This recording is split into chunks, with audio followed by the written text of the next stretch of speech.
WNST Towels, which gives me a chance to go out to the Queen City and catch up with some old friends of ours. He's not old. He's young at heart. Longtime offensive lineman. He once worked for Donald Trump and the New Jersey Generals in the USFL. He's been the voice of the Cincinnati Bengals along with Dan Horde for a long, long time and doing color commentary and coaches shows and all that good stuff. We welcome Dave Lapham back onto the program. And man, this has turned out different than maybe what we thought. I could go back to our conversation from, 7-8 weeks ago. I think we would laugh at each other as far as where the balance in the division would be and all that. And here we are again, man. It's Thanksgiving time. The pumpkin spice is on, and the eggnog's getting ramped up, and the Steelers, we're both looking up at them. It sucks, man.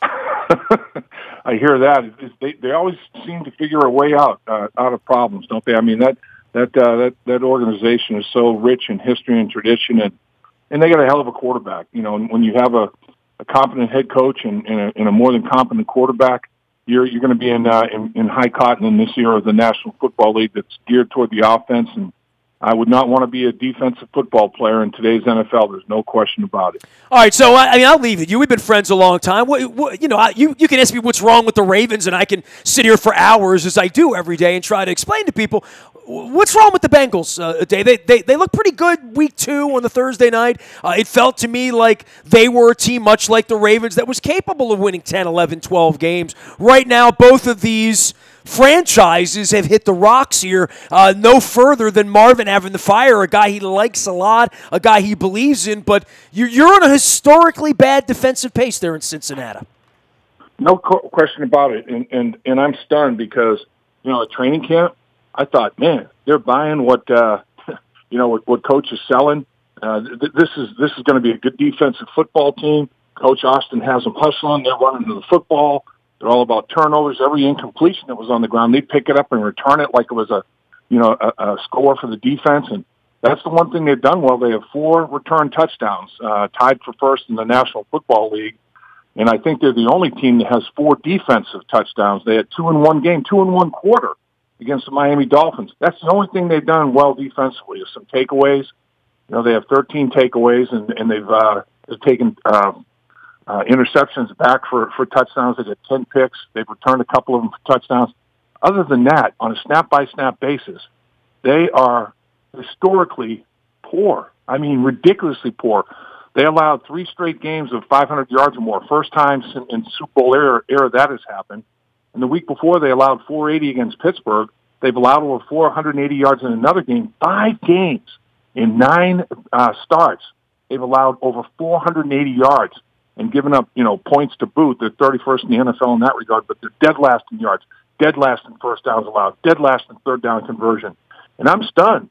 It just didn't work. And you know how Coach Lewis is. You're a good friend of his, and he's a good friend of yours. And when he has a relationship, and Coach Austin, they go back all the way to when Coach Lewis started coaching at the University of Pittsburgh as a young man. He's got this kid that he likes, and he's got his graduate assistant, and he's his mentor. That's the intern, and it's Coach Austin. He's known him forever. Their families are best friends.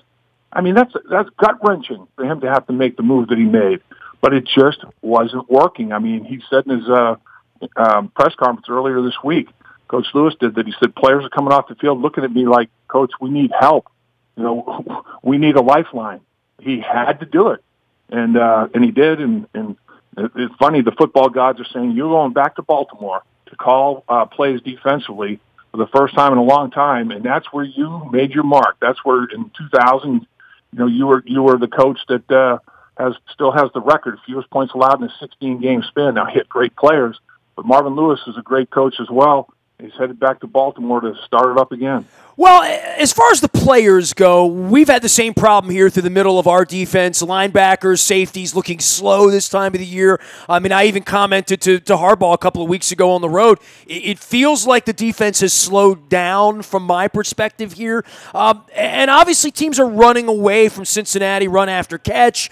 Speed is an issue, and I don't want to say you built the thing around perfect, and you and I, every time we get together, we're talking about perfect, right? And probably not in the good way, right? I mean, we talk about the kind of talent that could be Ray Lewis-y kind of way. And Ray had his own demons, obviously, orange jumpsuits, all that. But when it came to getting on the field, making plays, and being the guy and being the team leader, skill-wise, maybe very similar, but where we are now, Burfict doesn't even get on the field, and maybe Marvin has paid a penalty for being loyal to Vontaze Burfict when I don't know if a lot of organizations would have been. I mean, he's a little bit of a punchline in other places, Vontaze Burfict. Oh, there's no question. I mean, he's he's paid over $1 million, getting closer to $2 million in fines. I don't care how much money you're making. When you're giving that amount of money back to the league, that's crazy. So between suspensions, fines, injury, he's been off the field more than he's been on the field, particularly this season. Missing him, he's obviously their best linebacker. They're missing Nick Vigil. He's their best nickel linebacker. He's a guy almost like a big safety with long arms that can run. He can run with tight ends and running backs, and they've been missing him for a while. So they have been, and like you said, Nestor, the Bengals have not been running to the football, and they have the ability to, but there was too much gray area with Coach Austin. Guys were confused. Guys were unsure. And when you're thinking, do I need to go here or do I need to go there? You don't go anywhere. And they weren't. I mean, they look so passive. It's like, gosh, run to the football. I mean, good things happen when you run to the football, and they're not even getting there. And then when they did, they didn't leverage it properly, missed tackles. I mean, just weren't good enough physically. It's just the whole thing started to snowball. And they had 18 missed tackles against Kansas City. I haven't heard the final tally in this New Orleans game, but it's going to rival that. It may exceed it. And you can't miss that many tackles in the National Football League in one game. That's not National Football League play. It's this defense it's stunning how just non-aggressive, passive, let you do anything you want. I mean, the New Orleans Saints, 9 straight possessions, 9 straight scores. 7 of those 9 possessions, 8 plays or more, 3 first downs or more. Just grinding away. They converted their first 7 third downs, and their longest third down was 3rd and 3. They had 2 third and 1s, 2 3rd and 2s, a couple of 3rd and 2s. It was ridiculous. Well, the Saints had a 20-play drive on us and didn't score. I mean, we saw the Saints a couple weeks ago. By the way, my dear friend Dave Lapham joining us here. He's the color man for the Cincinnati Bengals. They're coming in this week. We're going to play a little football game around here with big implications, I think, for both of these teams in the playoff race. Certainly the Bengals can deliver a knockout blow to the Ravens. You guys managed to beat Tampa a couple weeks ago before the bye. But, I tell the story here that on the 21st, the day you guys were getting your butts kicked out in Kansas City, I left my seat against the Saints. We were up 17-7. You talk about stopping Drew Brees. This defense had stopped them for 3 quarters. They were the best defense in the National Football League statistically at that time. By the time I got down to my seat and by the time the afternoon ended and Justin Tucker missed an extra point, we had lost to the Saints. We haven't really recovered. We haven't won. A defense has not played well at all. For the Bengals, it's sort of a similar story that back on my birthday when we were beating the Nashville Tennessee Titans and 11 sacks and all that, you guys had the lead on the Steelers. I was sitting there in Nashville on my birthday watching that thing. It felt like the Bengals were going to, beat the Steelers and run it up and be 5-1 and all that. And it sort of has fallen apart for you in that game in the same way that it sort of fell apart for us against the Saints. It is amazing once you start to slip and you can't find yourself. But beyond that, then you pile on the injuries. And the injuries in the offensive line and the fatigue of the defense has really caught up to this football team at Week 10. Yeah, I mean, the Bengals are looking at the same thing. In the beginning of the football season, they thought John Ross on one side, A.J. Green on another, and Tyler Eifert in the middle of the football field was going to cause a lot of problems. I mean, that's what the Kansas City Chiefs have. They had 2 speed receivers on the outside, Hill and Watkins, and they got a tight end in the middle of the football field that can just kill you. So that's what the Bengals had. Well, Eifert's on injured reserve. A.J. Green's laid up with the toe injury. John Ross has had groin problems. He's had all kinds of problems. He's been very inconsistent. So that big plan of attack has disintegrated offensively, and without A.J. Green, as Baltimore knows, I mean, John Harbaugh in press conferences with us, they said, are we ever going to cover A.J. Green? He had 3 touchdowns in the first less than 17 minutes of the football game in that first matchup. And he's not available. And coverages tilt differently now. Well, you're not the Bengals without him, right? I mean, literally, in the same way that you take the best player away from anyone, you're not the same football team. And that doesn't mean anything for expectations or for Marvin or for Terrell Austin or for Andy Dalton or anybody else, but special players are special, and when you take them out, you could say next man up. No one is A.J. Green in this league except him. Yeah, I mean, if next man up, there isn't another A.J. Green. Walking the streets on your roster, whatever, that guy'd be playing. That guy'd be playing next to A.J. Green. So what has to happen is everybody do a little, so nobody has to do a lot. And other guys have to win their one-on-one matchups. I mean, if they start doubling Tyler Boyd, C.J. Uzama, John Ross, whoever's one-on-one, you got to win. You got to win a high percentage of the time, and it hasn't happened. So they've been inconsistent offensively, and then defensively they've been decimated. They've been decimated at the tight end position. They left training camp for 4 tight ends, and they have one of them left. C.J. Uzama is the last man standing of the 4 tight ends that made the roster. They kept an extra one because they had concerns about Eifert's durability.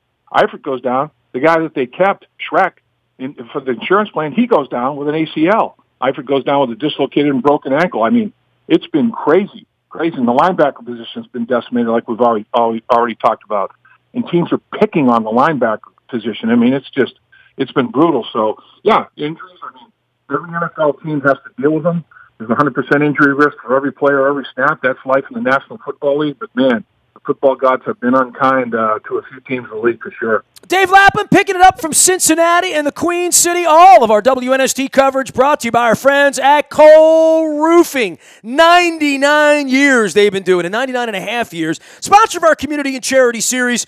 Don't let it goof up on your roof. You need Cole Roofing, and if you need solar panels as well and you have a large roof space, this is the work they do. They've been doing it for almost 100 years. Bill Cole's going to come on here and provide some sort of therapy for me before the week is over. If you need some therapy while the weather is decent, get on down to Compass Point. When the weather is good, you can still hit the golf ball. They got the turkey shoot going on down there next week. 36 holes in Pasadena. And my man Robert Kennedy going to be joining us this week to talk some college basketball, as he is our local college basketball insider. Learn more at compasspointgolf.com. And when all else fails, do what I do. Drink. Go to King Discount Liquors, lottery, beer, booze, and the best prices in Baltimore.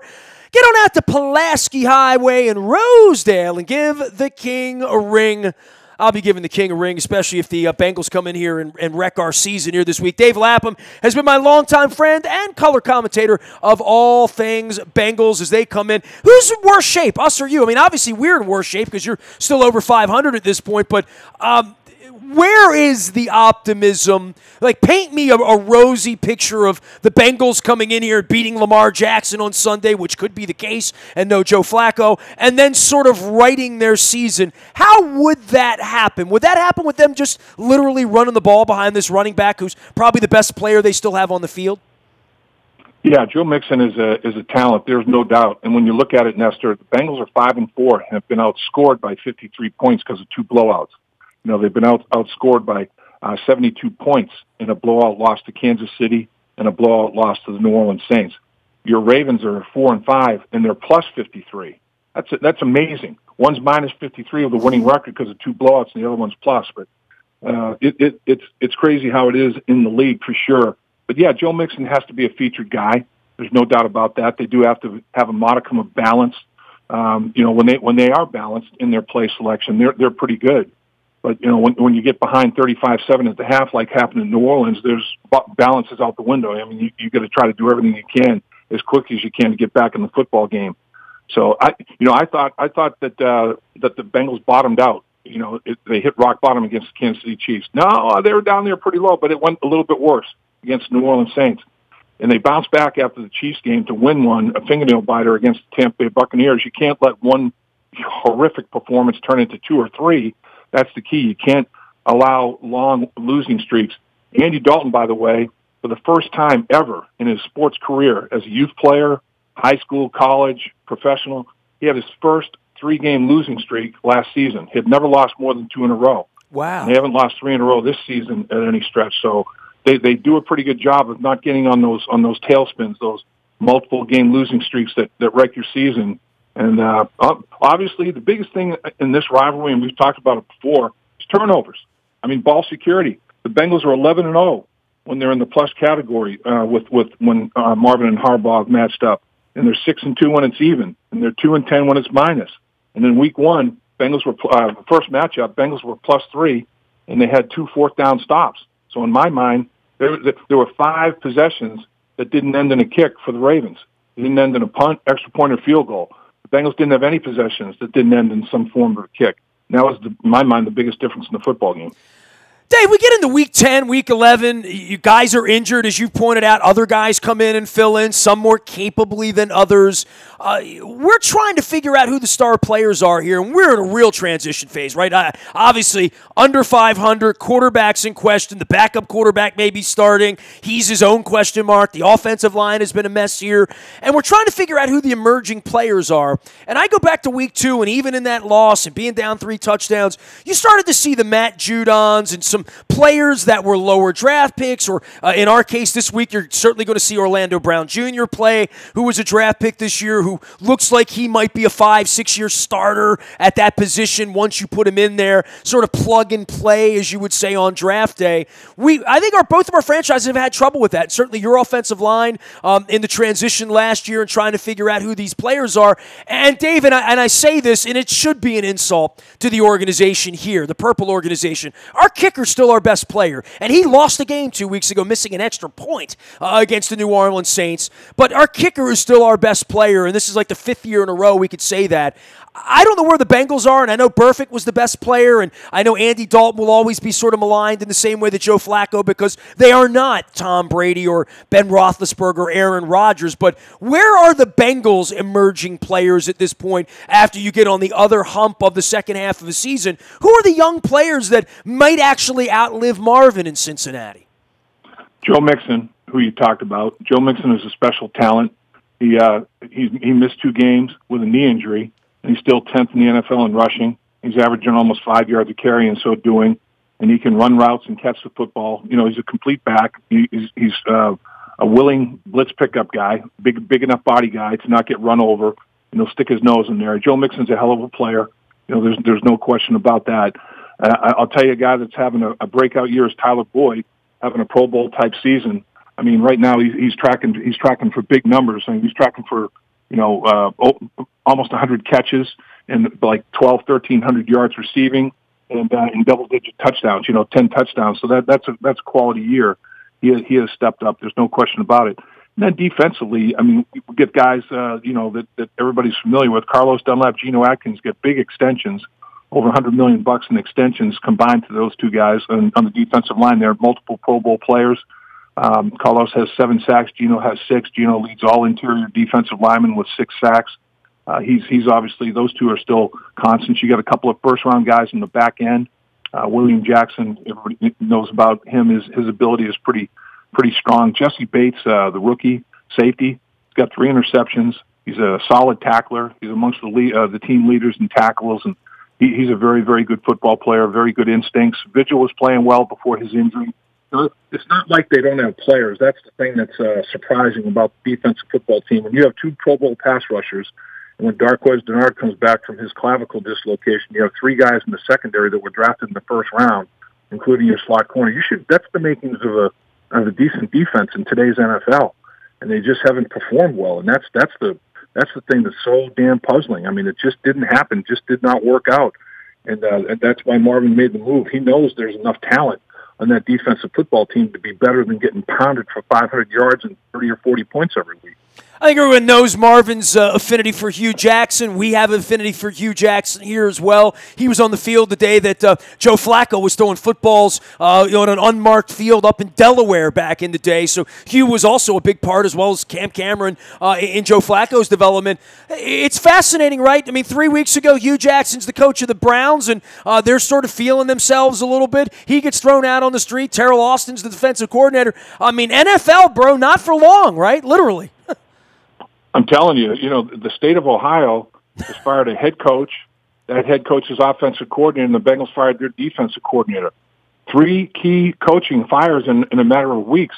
Maybe they should start a franchise in Columbus. They have a head coach and 2 coordinators available, and call them the Ohio Wreckers or whatever. I mean, it's amazing what's taken place. It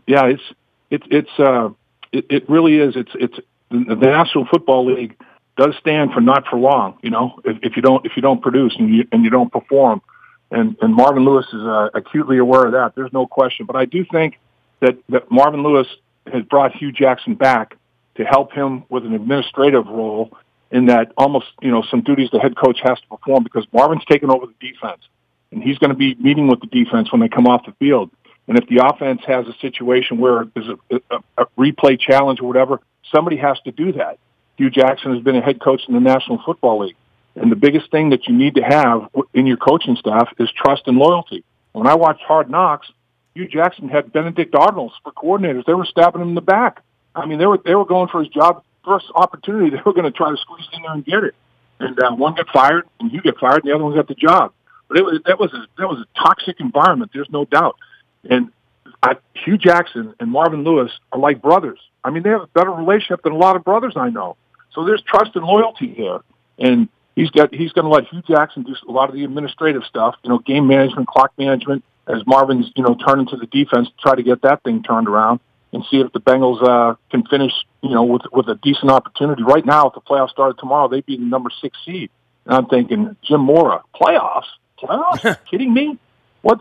That's the state of the NFL. The Bengals are the 6th seed right now at this stage. The way they're playing, my God, that's crazy. Well, not only the 6th seed, but coming in and potentially seeing a backup quarterback and a franchise that feels like it's about to go through some transition here, to be honest with you. And then you got 2 games against the Browns. The craziest part of this is Hugh Jackson's going to be game planning to beat his own team when they're paying him. It's crazy. Exactly. And you look at it, Hugh Jackson has been on the coaching staff in 3 franchises in the division: Baltimore, Cleveland, and Cincinnati. Multiple times now in Cincinnati. And the Bengals, of the 7 remaining games, 4 are division games. 2 with Cleveland, this one with Baltimore. They finished the season on the road in Cleveland, on the road in Pittsburgh. So Hugh Jackson has been game planning against everybody in the early stages. He played all the division opponents except the Bengals. He tied the Pittsburgh Steelers. He beat the Baltimore Ravens. He was part of all that. So the fact is, you have a lot of and you can garner stuff off of tape if you're a coach, with any kind of ability. But what you can't is, like you said, Hugh Jackson knows Joe Flacco, knows what makes Joe Flacco tick. Hugh Jackson knows Baker Mayfield, knows what makes Baker Mayfield tick. That kind of intel is you can't get that off of tape. You just can't get that. So I think some of those things, he knows Greg Williams. He knows what Greg Williams is thinking in certain situations. So I think the value of having a guy that has had all this interaction with everybody, the people in the organization, not just breaking down tape and all that, could be valuable. There's no question about it. We'll see. And Lamar Jackson's a big unknown. You don't know exactly what Marvin's going to do defensively. He's not going to change from a 4-3, but it's going to be maybe aligned differently, called differently.